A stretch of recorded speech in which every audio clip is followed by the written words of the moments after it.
স্ত্রী নিজের প্রয়োজনে স্বামীকে ডাকলে স্বামী আসতে বাধ্য থাকবে এমন কোনো বর্ণনা নেই। অথচ স্বামীর মতো স্ত্রীরও জৈবিক চাহিদা রয়েছে। এক্ষেত্রে ইসলামকে নারীর প্রতি একটু বৈষম্য করলো না? আপনার বিশ্লেষণ জানতে চাই। ধন্যবাদ খুব গুরুত্বপূর্ণ একটি প্রশ্নের জন্য। আমরা এই প্রশ্ন উত্তরে বলতে চাই, প্রথমত আপনি যে হাদিসের কথা বলেছেন, কথিত হাদিসের কথা বলেছেন, এরকম কোন হাদিস আমার জানা নেই যে চুলোর কাছে আপনি রান্না বাড়া করছেন, এই অবস্থা ডাকলে চুলোর রান্না রেখে, অর্থাৎ সেটা চুলোর উপরে ছাই হয়ে যায়, তারপর আপনাকে তার ডাকে সাড়া দিয়ে আসতে বলছে, এরকম করে কোন হাদিস আছে বলে আমার জানা নেই। তবে হ্যাঁ, মৌলিকভাবে এটি বিভিন্ন হাদিস দ্বারা প্রমাণিত যে নবী সাল্লাল্লাহু আলাইহি ওয়াসাল্লাম আমাদের মা বোনদেরকে নির্দেশ করেছেন, মুমিনাদেরকে নির্দেশ করেছেন, তারা যেন স্বামীর এই জাতীয় ডাকে সাড়া দেন। বিশেষ করে রাতে শোবার ঘরে তারা যদি একে অন্যকে, স্বামী যদি স্ত্রীকে ডাক দেন এবং তিনি যদি সেখানে সাড়া না দেন, অভিমান করে থাকেন, তাহলে সেক্ষেত্রে এই অভিমানটা যদি রাতভর কেটে যায় এবং যদি স্বামীর সেই প্রয়োজন পূরণ করবার কোনো তাগাদা তিনি অনুভব না করেন, তাহলে ফেরেশতাদের অভিসম্পদ তার প্রতি নাজিল হয়। এটি হাদিস দ্বারা প্রমাণিত।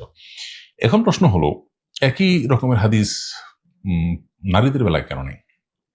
উত্তর হলো, প্রথমত আমরা আল্লাহ রাব্বুল আলামিনের প্রতি ঈমান এনেছি, এর মানে হলো আল্লাহর সকল আদেশ নিষেধ আমাদের জন্য যথার্থ, যথোপযুক্ত এবং প্রয়োজনীয়।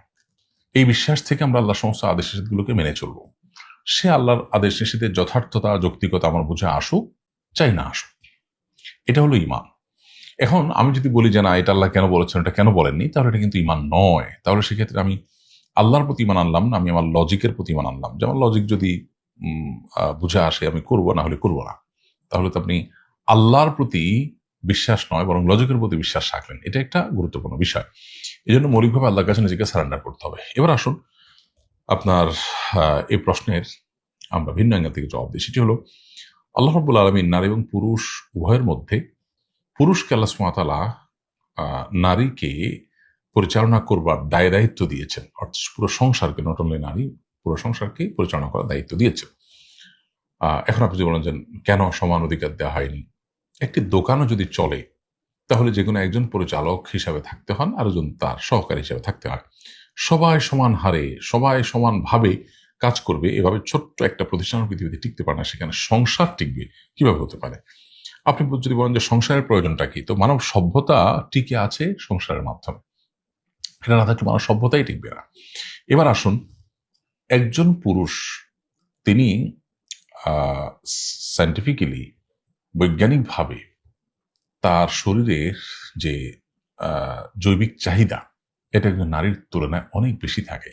একজন নারী তার নিজেকে সংযত করা যতটা সহজ, একজন পুরুষ নিজেকে সংযত করা এতটা সহজ নয়। বৈবাহিক এই সম্পর্ক আল্লাহ তাআলা দান করেছেন চারিত্রিক হেফাজতের প্রয়োজনে, মানব সম্পদ বৃদ্ধি করবার প্রয়োজনে, মানব ধারা পৃথিবীতে টিকা রাখার প্রয়োজনে। তো একজন নারী তার জৈবিক চাহিদা পূরণ করতে পুরুষ বাধ্য, না করলে তিনি গুনাহগার হবেন। কিন্তু তার ডাকে, নারী ডাকে স্বামী যদি ওইরকম সাড়া না দেন, তাতে নারী সাধারণত একজন পুরুষ যতটা বিপদগামী হওয়ার আশঙ্কা থাকে, নারীর আশঙ্কাটা তুলনামূলক কম থাকে। কারণ বৈজ্ঞানিকভাবেই তার প্রয়োজনটা পুরুষের তুলনায় অনেক কম থাকে। পুরুষের যৌন আকাঙ্ক্ষা জাগ্রত হয় যত দ্রুত, একজন নারীটা তা নয়। তো এসব লজিক্যাল দিক হচ্ছে এখন আমরা বিজ্ঞানীদের, গবেষকদের নানা গবেষণা থেকে আমরা জানছি বা আমাদের বুঝে আসছি। কিন্তু নবী সাল্লাল্লাহু আলাইহি ওয়াসাল্লামের নির্দেশ আমাদের বুঝে আসুক কিংবা না আসুক, সেটাকে মানাই হলো ঈমানের দাবি। আমাদের মুসলমানদের অনেকের মধ্যে এই ধরনের বিষয় কাজ করে যে আমরা নিজেদের লজিক দিয়ে সবকিছুকে বুঝতে চাই। লজিক যদি সঠিক বলে ওকে, আর না হলে আমরা সেটাকে বাদ দেই বা ভুলের খাতায় রাখি। এটি হলো আমাদের একটা বড় এবং কমন ভুল, এবং এর ফলশ্রুতিতে অনেক সময় দেখা যায় আমরা ঈমানের গণ্ডি থেকে পর্যন্ত সরে যাই। এটা আখিরি জামানার যে ফিতনাগুলো আছে, বিভ্রান্তিগুলো আছে, যেগুলো বেড়া জালে মানুষ বেঈমান হয়ে যেতে পারে, তখন